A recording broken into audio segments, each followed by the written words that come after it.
thought I had it all. Great job, a beautiful house, and a wife I adored, Sarah. We had been married for 5 years, and while things weren't always perfect, I believed our bond was strong. But that belief shattered one rainy Tuesday evening. The doorbell rang, and I opened it to a man I'd never seen before.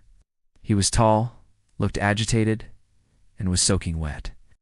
Before I could even ask who he was, he spoke, and his words knocked the air out of my lungs.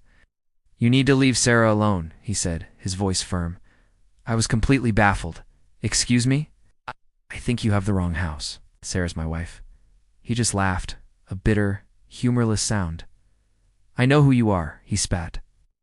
"And I'm telling you, it's over between you two. She's with me now.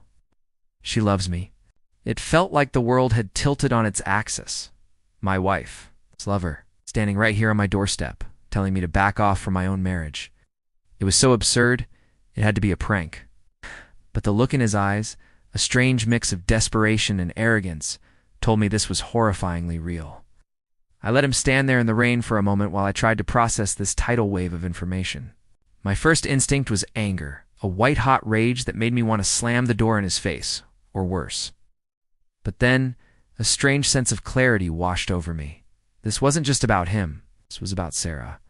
I calmly invited him inside, much to his surprise.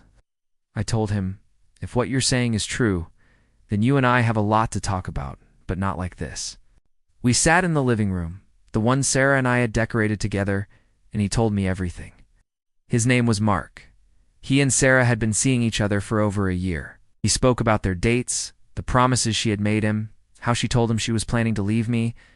Every word was like a knife twisting deeper. He showed me texts on his phone, photos of them together, smiling, happy.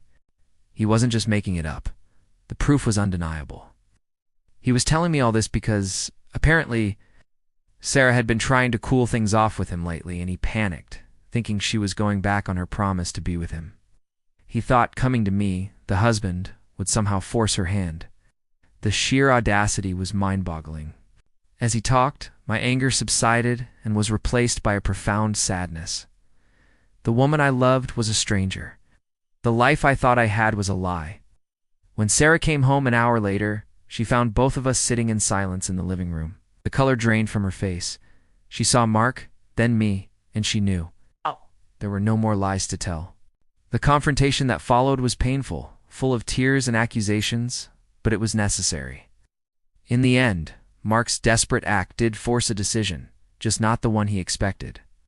Seeing the depth of her deception laid bare, I knew I couldn't stay.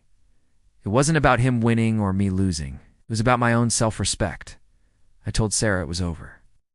That night I packed a bag. It was the hardest thing I've ever had to do, walking away from the life I had built. But sometimes, the most painful choice is the only one that can lead you to healing. That stranger at my door didn't just expose an affair. He inadvertently gave me my life back. It's a long road ahead, but for the first time in a long time, I feel like I'm moving forward. Thanks for listening to my story. If you've been through something similar, know you're not alone. Don't forget to like and subscribe for more real-life stories.